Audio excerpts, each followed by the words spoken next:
ప్రగతి ఛానల్కు స్వాగతం.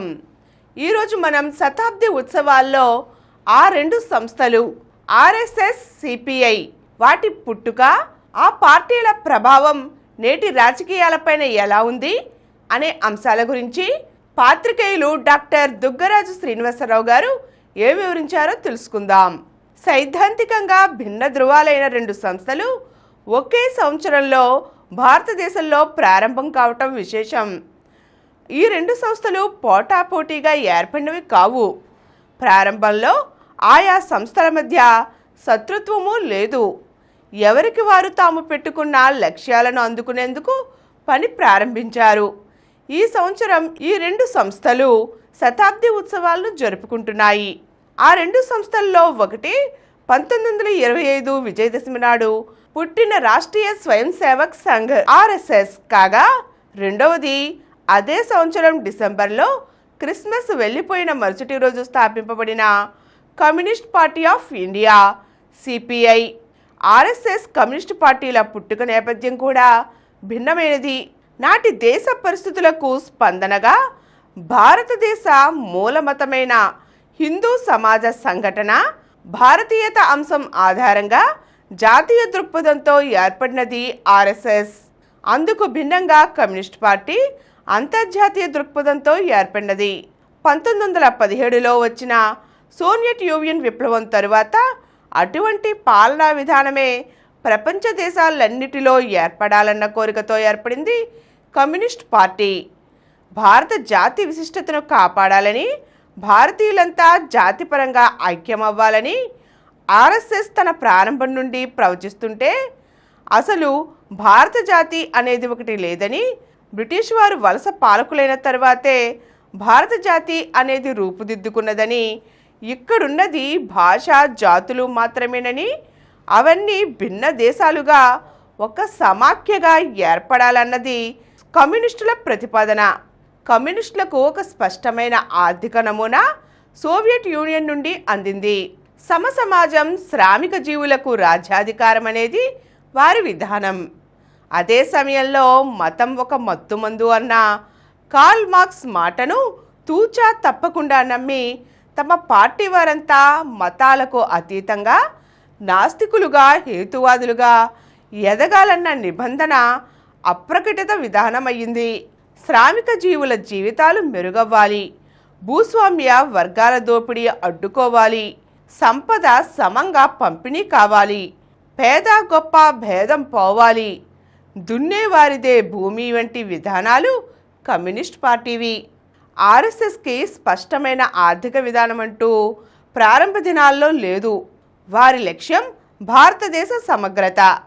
విదేశీ దాడులకు గురై 1000 ఏళ్లు బానిసలుగా ఉండిపోయిన భారతీయులకు తమ గత చరిత్రను గుర్తు చేసి, గతంలో సామాజికంగా జరిగిన అక్రమాలు, అన్యాయాలు ప్రశాంతంగా చక్కదిద్ది అందరినీ సాంస్కృతిక పరంగా ఒక్కటి అనుకునేలా చేయాలన్నది ఆర్ఎస్ఎస్ వ్యవస్థాపకుల లక్ష్యం.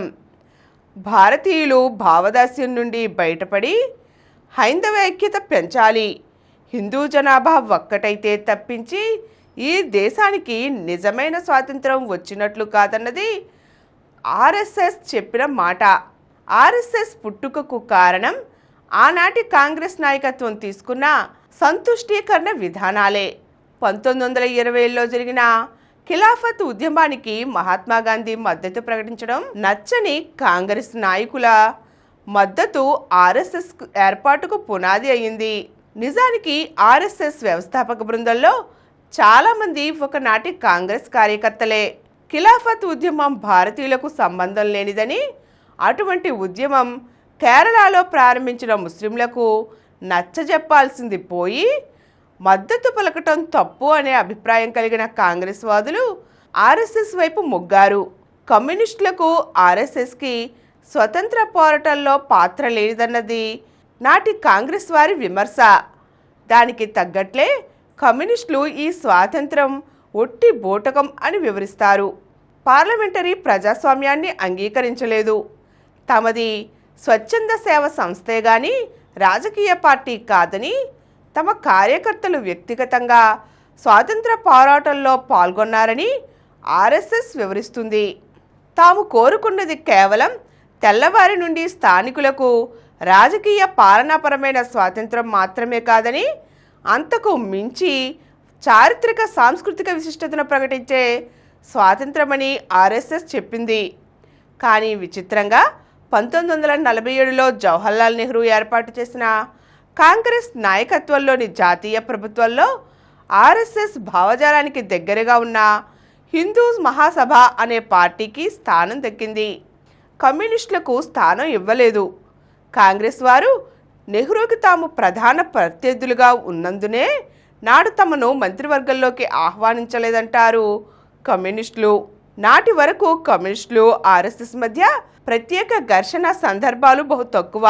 కానీ ఆ తరువాత ఆర్ఎస్ఎస్ తనకంటూ ఒక రాజకీయ మద్దతు పార్టీ అవసరమని భావించి 1952లో జనసంఘ్ పార్టీని స్థాపించడంతో కమ్యూనిస్టులకు ఆర్ఎస్ఎస్తో పోటీ ఏర్పడింది.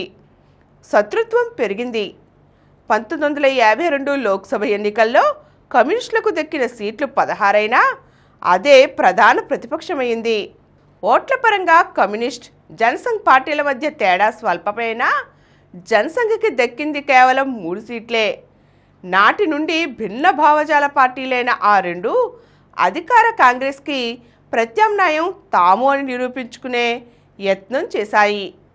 ప్రధాన ప్రతిపక్షంగా ఉన్న కమ్యూనిస్ట్ పార్టీ జాతీయ స్థాయిలో బలహీనపడటం, ప్రాంతీయ పార్టీలు బలం పుంజుకోవటం మొదలైంది.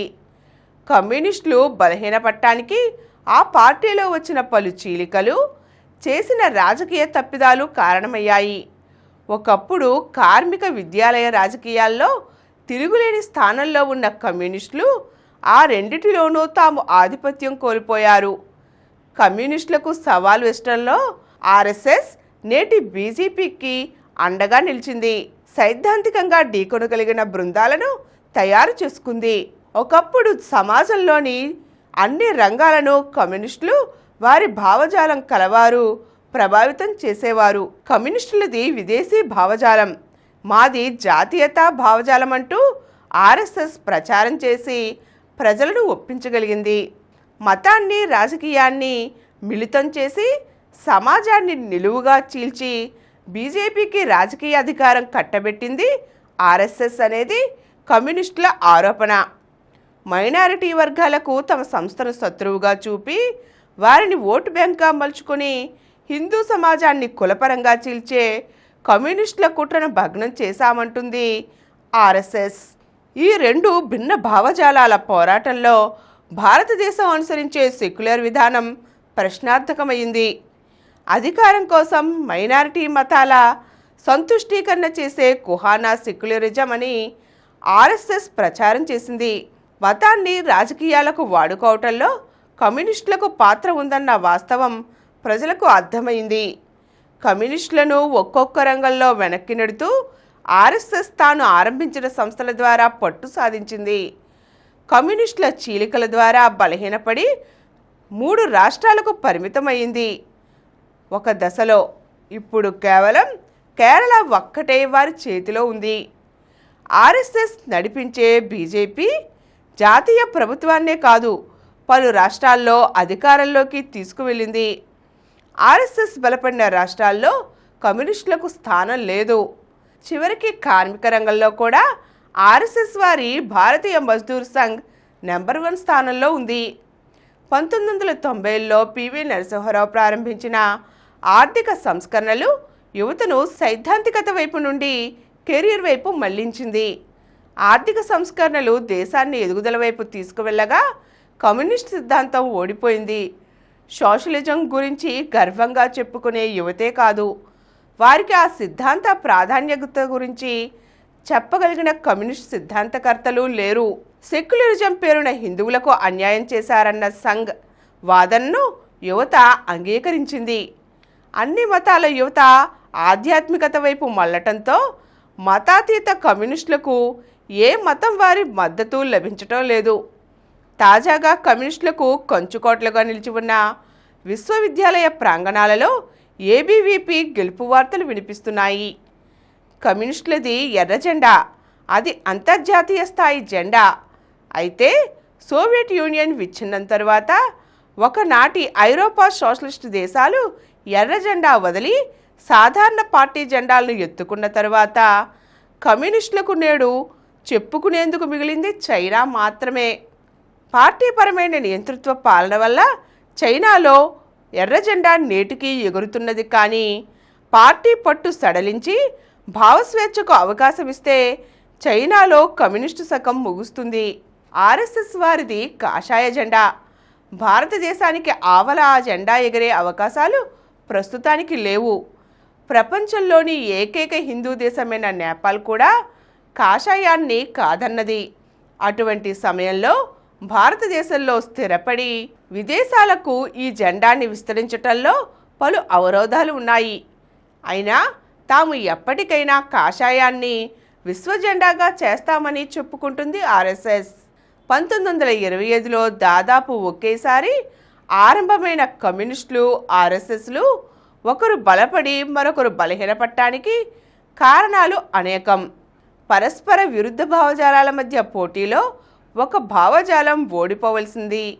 రెండిటికి రాజకీయాల్లో స్థానం ఉంటుంది, కానీ అది ఎంతవరకు అన్నదే ప్రశ్నగా మిగిలింది. ఒకప్పుడు 25 ఏళ్ల వయసులో ప్రతి ఒక్కడు కమ్యూనిస్ట్ అయి తీరతాడు అనేవారు. ఆ వయసు తరువాత లోకం తెలుసుకుని కమ్యూనిజాన్ని వదిలేస్తాడు అనేవారు. అయితే ఆర్ఎస్ఎస్ ఒకసారి తమ కాషాయ ధ్వజం పట్టుకున్నవారు చివరి వరకు ఆ ధ్వజం నీడలోనే ఉంటారని శిక్షణ ఇస్తోంది. సైద్ధాంతికంగా ఆకట్టుకుంటోంది. సంవత్సర సంబరాలు జరుపుకుంటున్న ఆ రెండు సంస్థల మధ్య ఉన్న తేడా ఒక్కటే.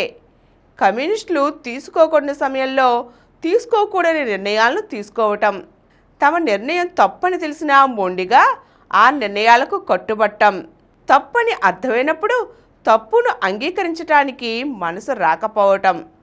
1975లో అత్యవసర పరిస్థితికి మద్దతునివ్వటాన్ని 30-40 ఏళ్ల తరువాత తప్పుగా అంగీకరించటం ఇందుకు ఉదాహరణ.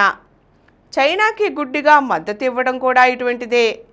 దీనికి భిన్నంగా ఆర్ఎస్ఎస్, దాని రాజకీయ సంస్థ బీజేపీ ఎప్పటికప్పుడు తన నిర్ణయాలను మార్చుకుని ముందడుగు వేయటం వారికి కలిసి వస్తోంది. అయితే ఆర్ఎస్ఎస్ ఎటువంటి పొరపాట్లు చెయ్యలేదని కాదు, కానీ ఆ పొరపాట్లు ప్రజల మనసులో బాగా నాటుకునేలోపే వాటిని మరిపించే కొత్త నిర్ణయంతో ప్రజలను మెప్పించగలిగిన నేర్పు ఆ సంస్థది. 100 ఏళ్ల తరువాత కూడా ఈ రెండు సంస్థల సైద్ధాంతిక వైరం కొనసాగుతోంది. అంతిమంగా ఏ సంస్థ 150వ సంవత్సరాన్ని జరుపుకుంటుందో చూడాలి.